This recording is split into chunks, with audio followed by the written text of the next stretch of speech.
오늘 6월 마지막 주입니다. 다섯째입니다.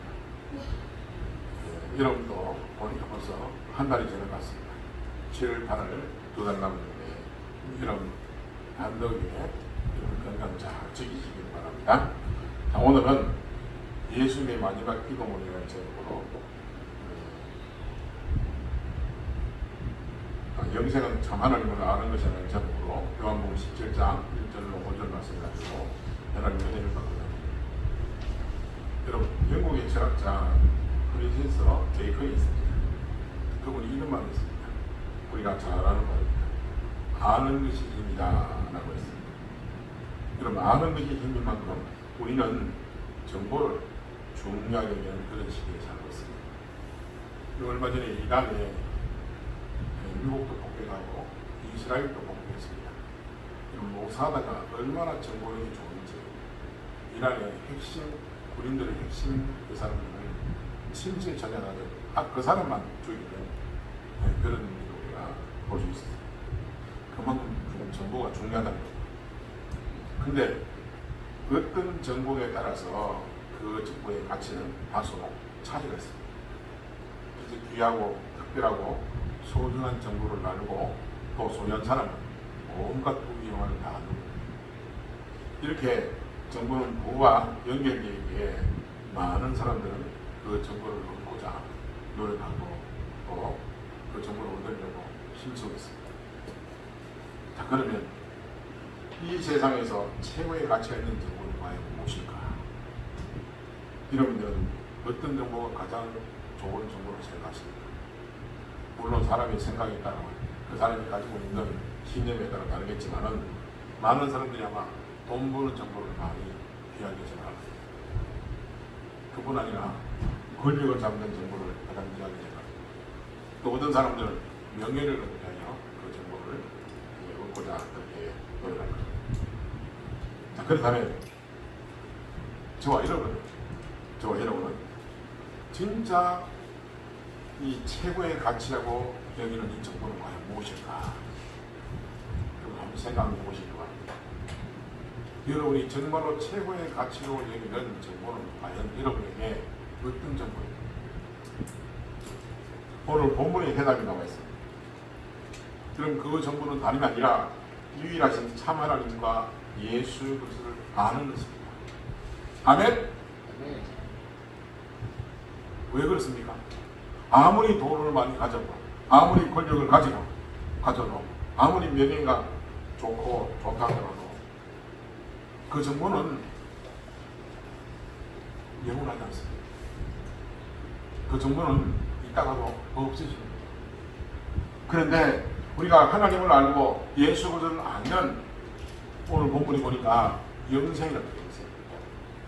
이 영생이라는 것은 여러 가지 뜻이 그것으로 우리가 있겠습니다만은 우리가 쉽게 얘기해서 영원한 삶을 얘기합니다. 여러분 이것은 또 깊이 생각하면 하나님과의 관계를 말합니다. 그럼 이 우주 만물을 창조하신 분이 누굽니까? 하나님이십니다. 그럼 이 우주 만물의 것이 누구의 것입니까? 하나님의 것입니다. 그렇다면 그분을 내가 알고 그분과 나와의 관계가 올바른 관계, 좋은 관계를 가진다면 이보다 더 좋은 게 어디 있습니까? 있을 수가 없습니다.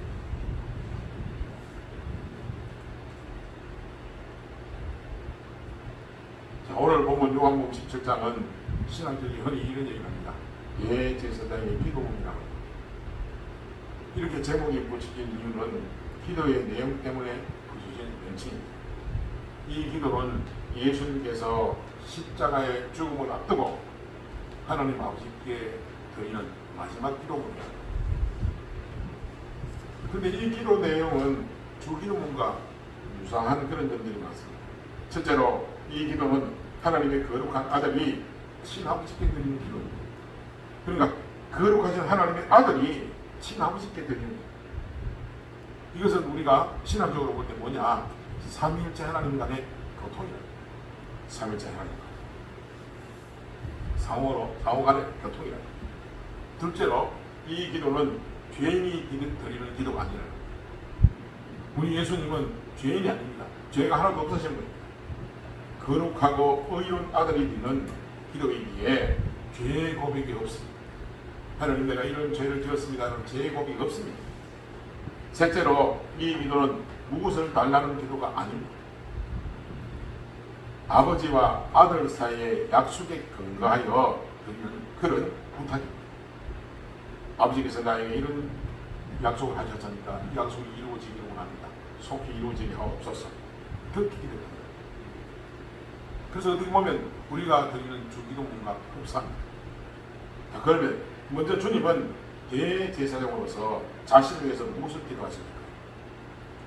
주님은 자신이 창세전에 가졌던 영광을 회복해달라고 기도하고 있습니다.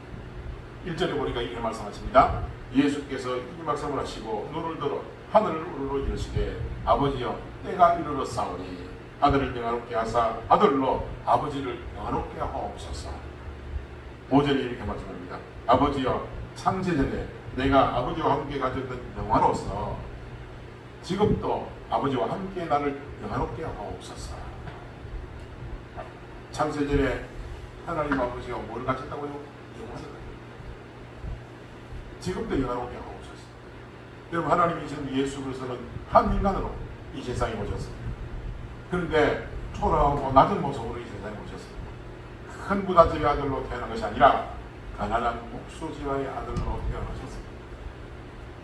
하나님의 아들로서 인간이 되신 것만으로도 낮아진 것인데 태어나실 때 태어날 방이 없었습니다. 그래서 막벌에 나시고 말 구유에 누우셨으니 얼마나 낮아지신 모습입니다.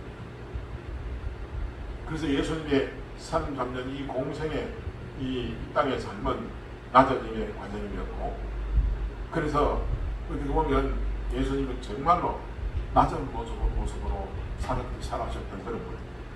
자, 그런 분이 이제 본연의 위치로 하나님 아버지 보좌 우편으로 돌아가시겠다는 그런 말씀. 그래서 1절 말씀에 이렇게 말씀합니다. 때가 이르렀사오니 하고 말씀하십니다.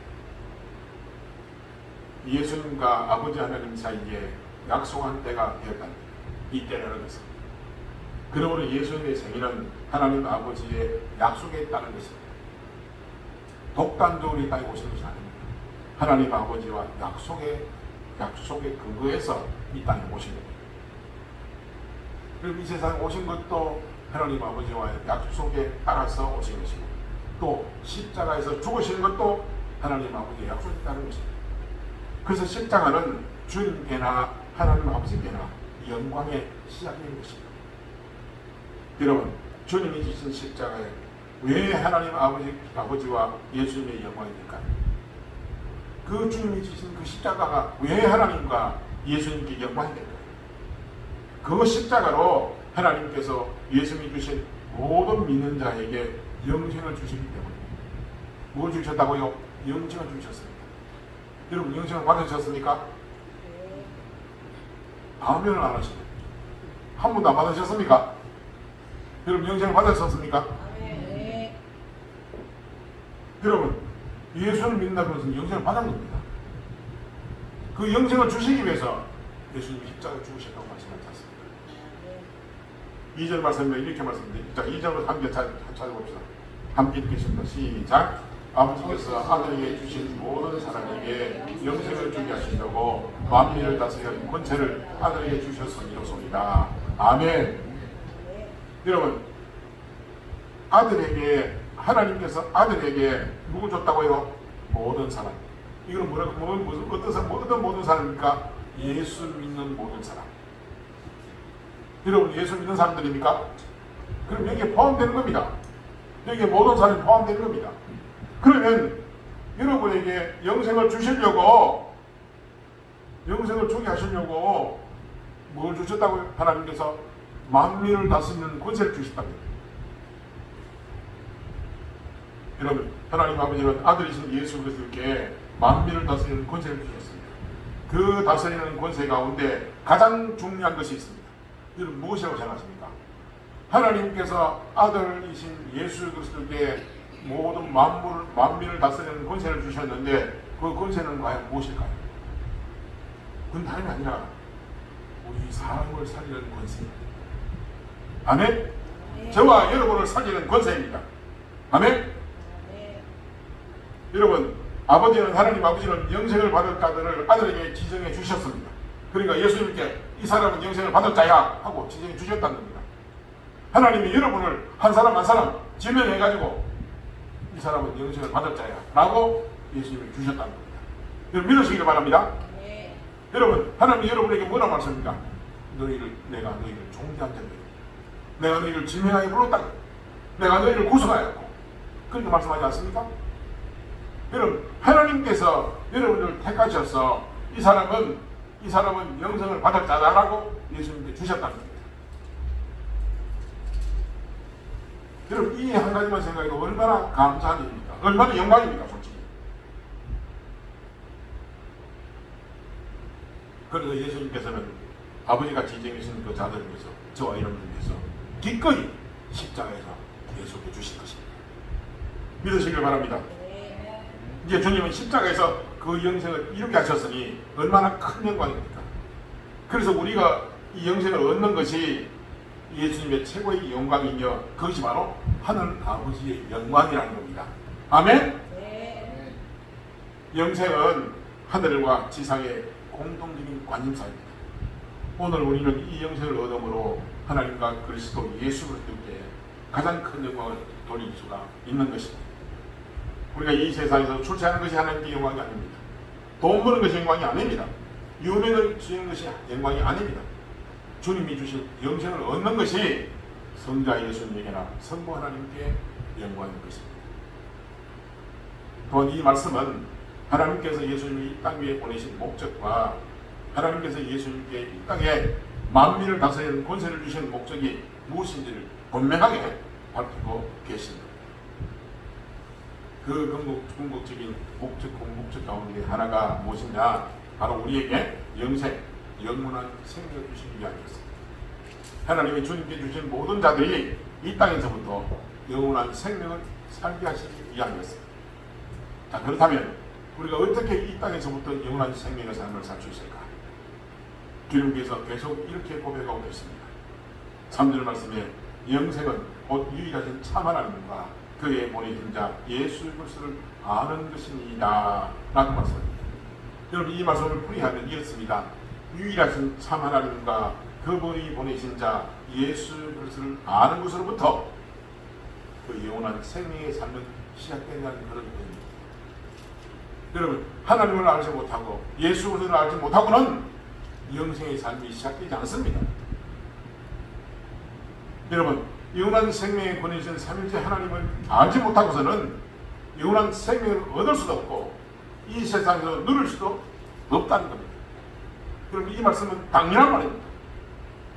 그런데도 주님께서 왜 이처럼 당연한 말씀을 죽음을 목전에 두고 이 다급한 순간에 왜 우리에게 말씀하셨습니까? 오늘 본문은 예수님께서 제자에게 대한 훈계의 말씀이 아닙니다. 예수님께서 목전에 다가온 죽음을 바라보면서 살아가는 성도들을 위하여 눈을 들어 하늘을 우러러 하나님 아버지께 드린 마지막 기도의 내용입니다. 그런데 왜 하나님을 향하여 영생은 하나님과 예수 그리스도를 아는 것이라고 말씀하실까요? 주님께서 이렇게 기도하신 것은 인간들이 정말 하나님과 예수 그리스도를 바로 알아서 영원한 생명의 삶을 살게 되기를 하나님께 간구드리고 있음을 우리는 알 수 있습니다. 여러분, 인간들이 영생을 얻기는 원하면서도 하나님을 알려고는 하지 않습니다. 또 하나님을 안다는 것은 그저 되는 일이 아님을 주님께서 알고 계시는 것입니다. 여기서 안다는 이 동사는 야다라는 히브리어입니다. 이 단어의 뜻을 크게 세 가지로 압축해보면 이렇습니다. 하나님을 알다, 하나님을 경험하다, 하나님을 찬양하다는 그런 뜻이 있습니다. 그리고 동침한다, 부부가 동침한다, 부부가 동거한다, 그런 뜻도 포함되어 있습니다. 여러분, 부부가 서로 알기 위해서 동침하는 겁니다. 그 관계를 서로 마주보고 사는 부부가 한평생 동침 동거할지라도 마음으로 삶으로 서로 알려가지 않으면 일평생 남남으로 살 수밖에 없습니다. 그럼 덕을 맞대고 잠은 자지만은 서로 마음을 통하지 않으면 그건 아는 게 아닙니다.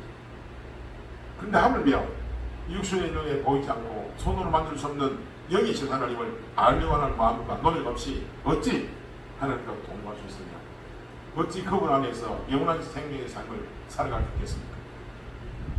그래서 주님께서는 자신의 죽음이 초입기에 들어간 이 마지막 순간에조차 우리가 진정 하나님을 아는 자가 되기를 하나님께 간절히 기도드리고 있는 것입니다.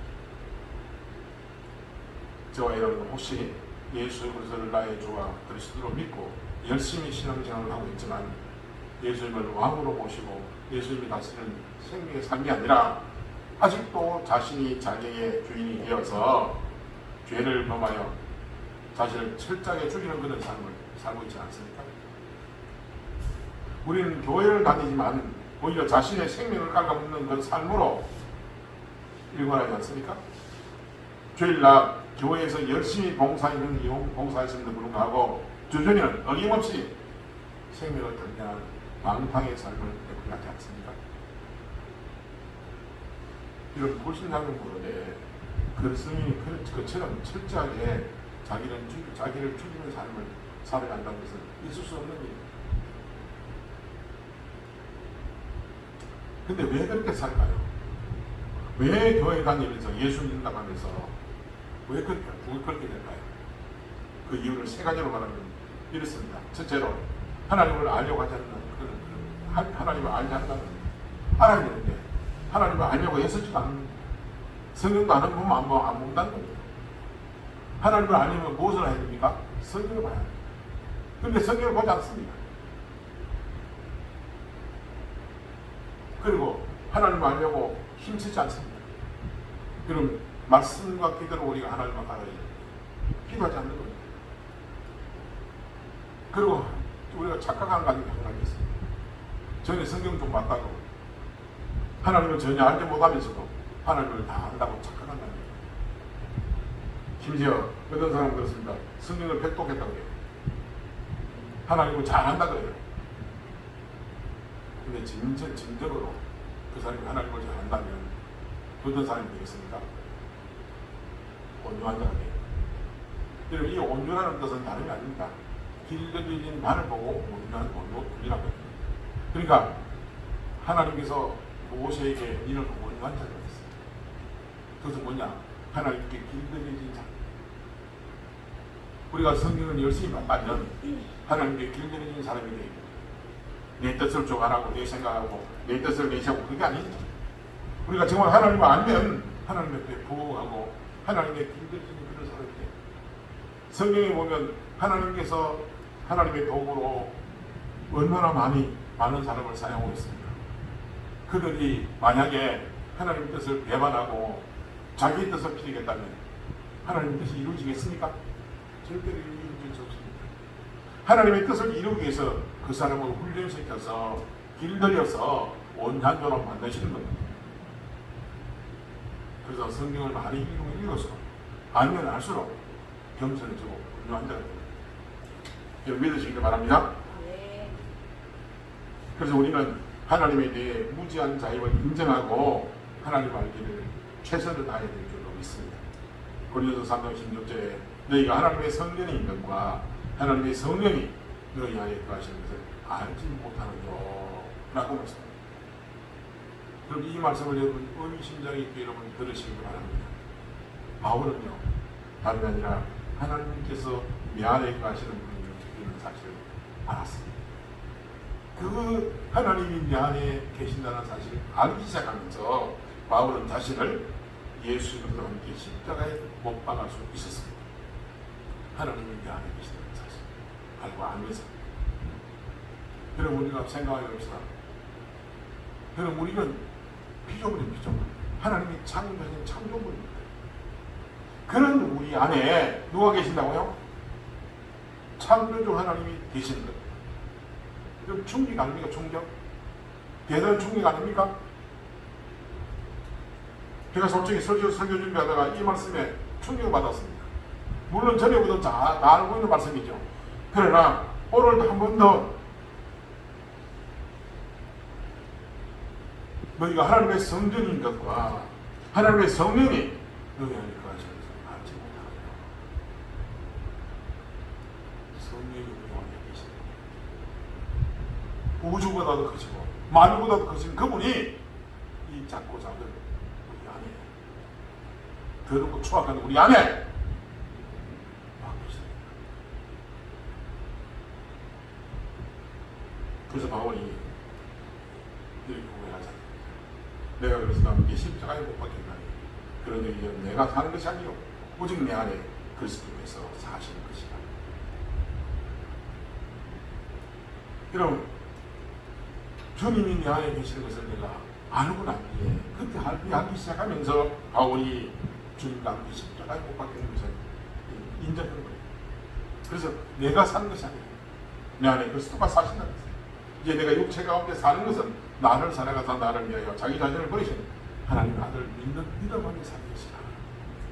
이런 바울은 주님이 내 안에 계시는 것을 알고 그 이후부터 믿음으로 산다고 보면 저와 여러분들도 이 바울과 같이 믿음으로 살아야 될 줄로 믿습니다. 아멘. 여러분, 하나님을 알기 위하여 모시아 선지자는 무엇이라고 하십니까? 말합니까? 우리가 여호와를 알자, 힘써 여호와를 알자, 그렇게 보입니다. 그런데 그뿐입니까? 신명기 6장 5절에 너는 마음을 다하고 목숨을 다하고 힘을 다하여 하나님을 사랑하라고 말씀합니다. 여러분, 이 말씀이야말로 너는 마음을 다하고 목숨을 다하고 힘을 다하여 여호와를 알라는 그 말씀이 아니겠습니까? 왜 그렇습니까? 하나님을 바로 아는 자만이 하나님을 사랑할 수 있기 때문입니다. 우리가 하나님의 사랑을 입어야 다른 사람을 사랑할 수 있습니다. 저와 여러분들은 이미 하나님의 사랑을 입었습니다. 사랑을 받았습니다. 그렇다면 다른 사람도 사랑해 줄 줄로 믿습니다. 아멘.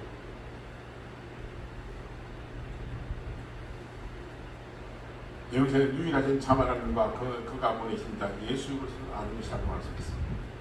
그래서 하나님을 아는 것으로부터 영생이 시작된 겁니다.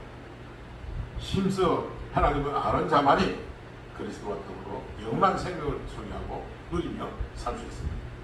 그래서 우리가 기억해야 하는 것은 영원한 진리의 삶, 생명의 삶에 부정성이란 있을 수가 없다는 겁니다.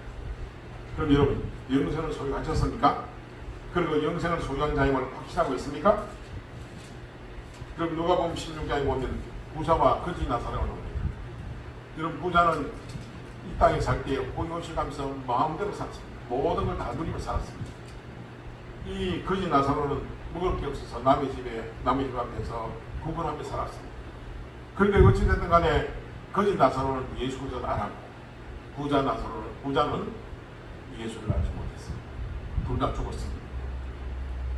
근데 이 땅에 살아갈 때는 부자가 엄청나게 좋은 삶을 살았다고 볼 수 있지만 죽고 난 뒤에는 어떻게 됐습니까? 완전히 달라졌습니다. 그럼 그게 무슨 이유 때문에 그렇습니까? 거지 나사렛은 예수를 알았고 부자는 몰랐습니다. 그 이유입니다.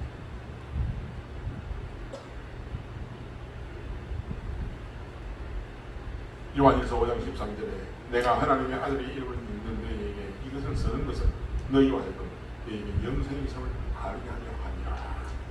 아멘. 사도 요한이 우리에게 말씀합니다. 내가 하나님의 아들의 이름을 믿는 너희에게 이것을 쓰는 것은, 이런 하나님의 아들의 이름이 뭡니까? 예수 그리스도입니다. 너희와 하여금 너희에게 영생의 삶을 알게 하려 합니다. 그렇게 말씀합니다. 이 요한복음과 요한서씨는 당시에 예수 그리스도를 믿는 것을 위하여 핍박을 받고 죽음을 무릅쓰야 할 그 전도의 극심한 고통 가운데 있는 성도들에게 보내는 것입니다. 그리고 예수 믿는 것 때문에 핍박당하고 예수 믿는 것 때문에 잡혀가가지고 고문당하고 채찍맞고 언제 죽을지 모를 그런 위험한 상황 가운데에 이 요한복음과 요한서신이 전달됩니다. 그래서 여러분, 이 요한복음에 이런 말이 있습니까? 내가 너희를 고통에서 건져줄게, 힘을 내라, 그런 위로의 말이 있습니까? 그런 말이 없습니다. 내가 하나님의 아들의 이름을 믿는 너희에게 이것을 쓰는 것은 너희로 하여금 너희에게 영생의 점을 알게 하려 합니다. 그렇게 핍박받던 이 성도들이 무엇을 알았습니까? 이 말씀을 듣고 내게 영원한 생명이 있구나. 그걸 깨달은 거예요.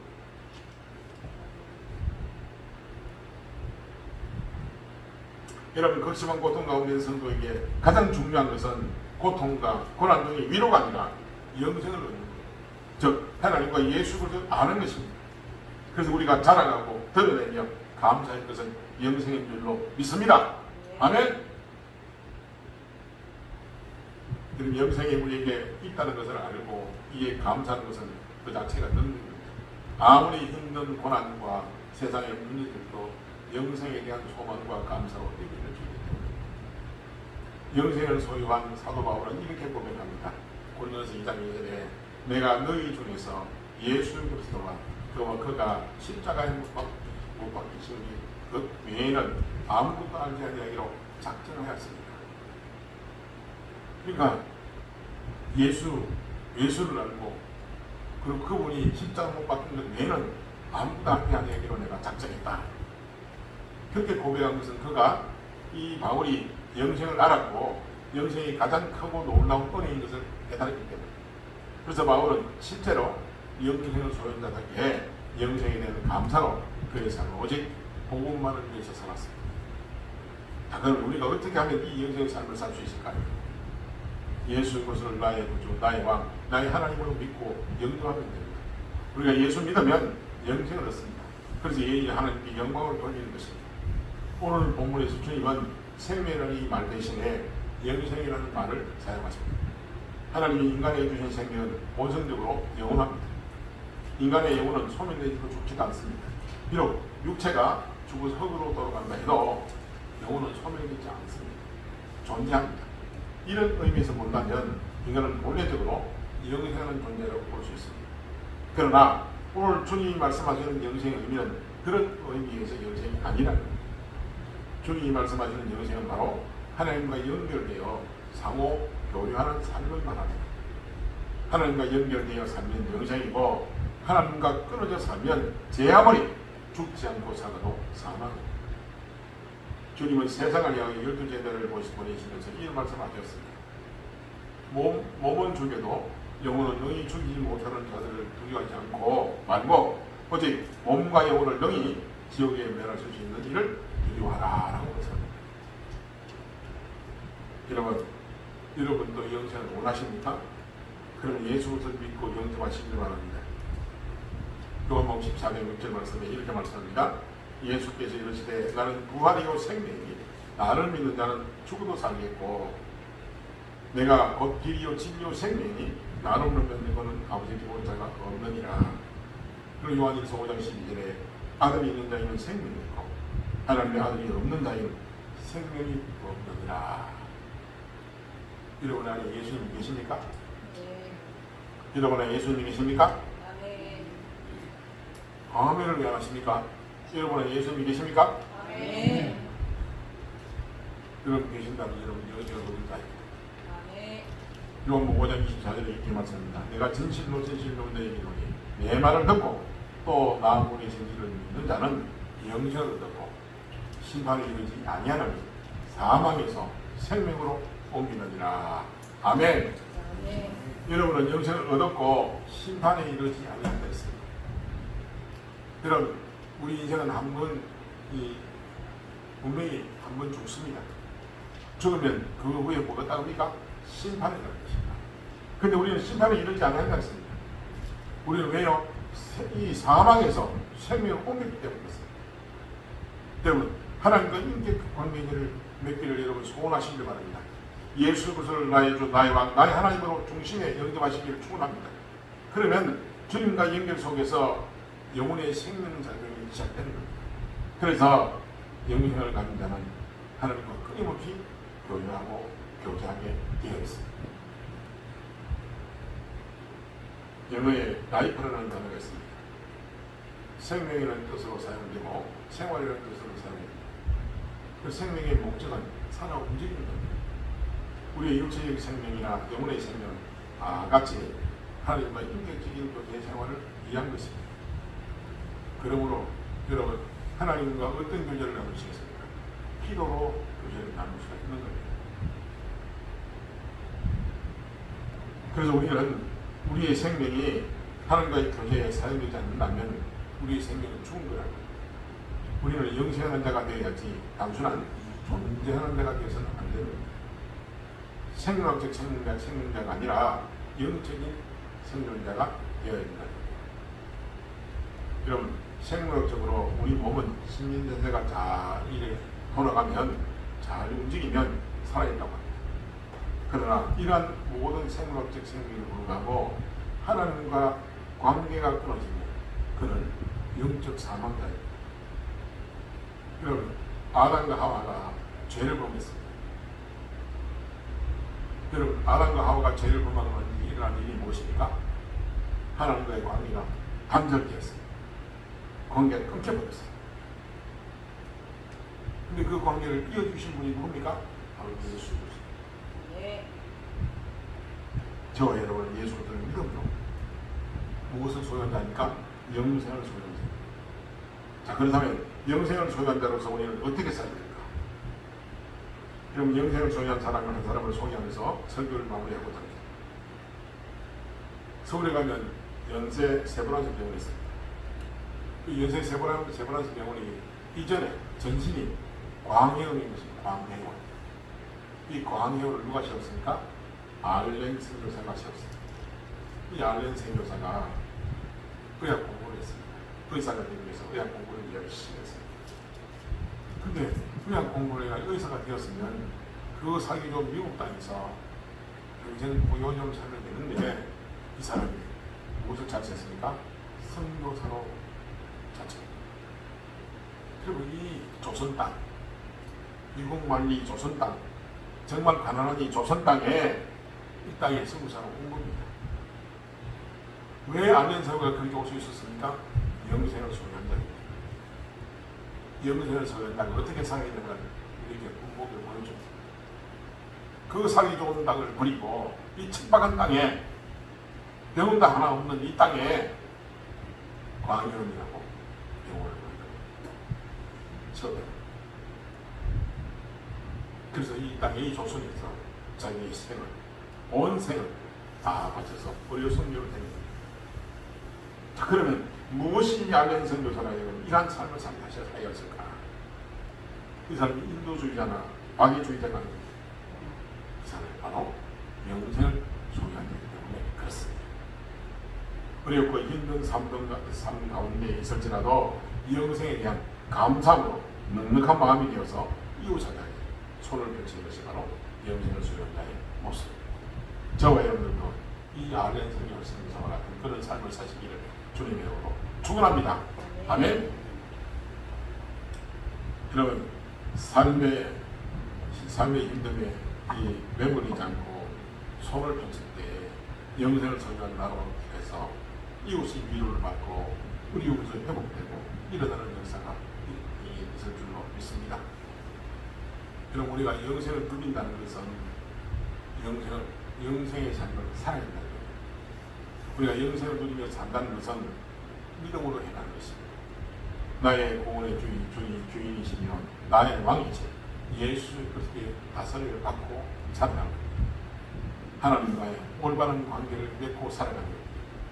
우리가 하나님과의 관계를 올바르게 맺고 산다면 어떻게 살아야 됩니까?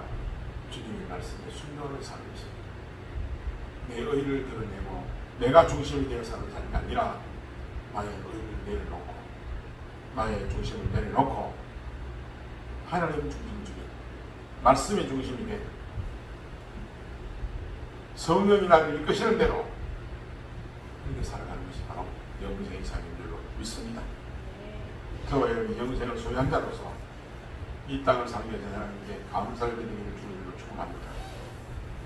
우리는 단순히 생존자들이 아닙니다. 예수 그리스도 안에 있는 영생을 하는 그런 믿음의 사람들. 그렇다면 우리가 주를 위하여 우리의 모든 것을 다 드릴 수 있는 또 주를 위하여 우리의 삶을 드리는 그런 삶을 사는 영생의 삶을 사는 저와 여러분이 다 되시기를 예수님 이름으로 축원합니다. 아멘. 기도하겠습니다. 아버지 하나님 은혜를 감사합니다. 하나님 아버지